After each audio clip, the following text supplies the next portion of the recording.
Good day, everyone. My name is Patrick Lawrence and Purpose, and we are here to present our system entitled Online Document Request System.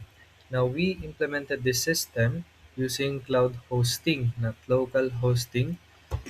And as you can see, as proof po, makikita nyo na hindi po run through local host yung system po namin.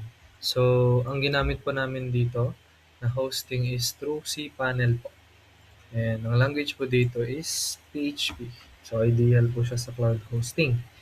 Next is, here, before you access the system, mag-undergo ka ng secure login or what we call authentication.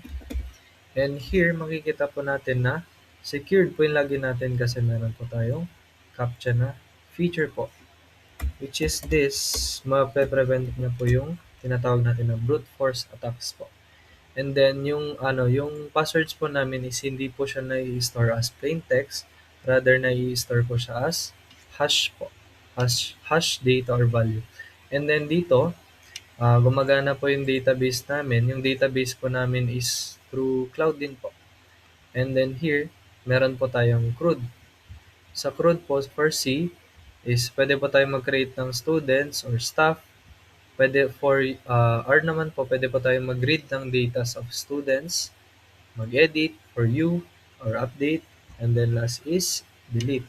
Same goes for courses po. So, same lang po sila. And then, tignan naman natin kung merong filtering tong system namin. Password 123. Sinabi.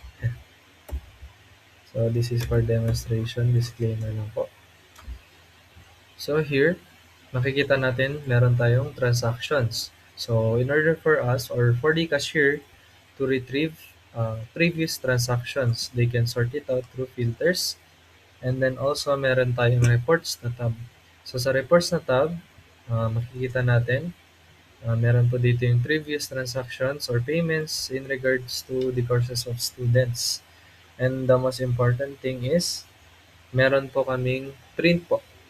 So we can print out the datas po. And then, si Jeros naman po, explain niya po yung activity log and backup po. For the activity log module, the system records important users and system actions. Here in the activity log page, the administrator can monitor activities such as login, tagout requests, creation, payment updates, registrar status update, CRUD action, and backup or restoration activities.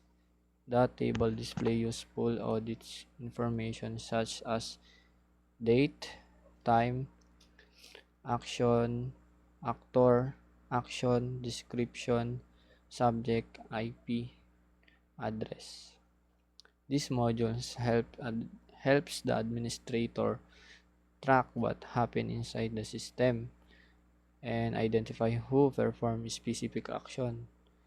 So the activity log also includes filtering. So the administrator can filter records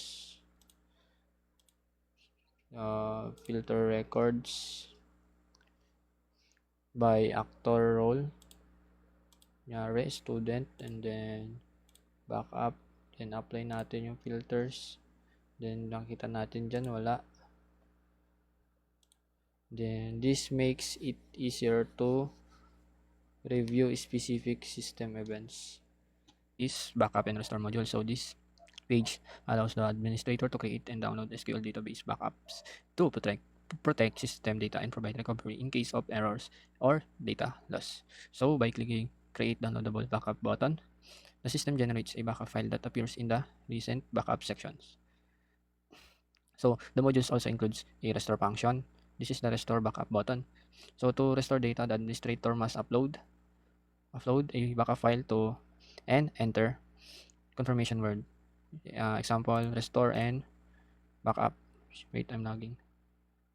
So to avoid the accidental restoration, all backups and restore activities are recorded in activity log for monitoring purposes.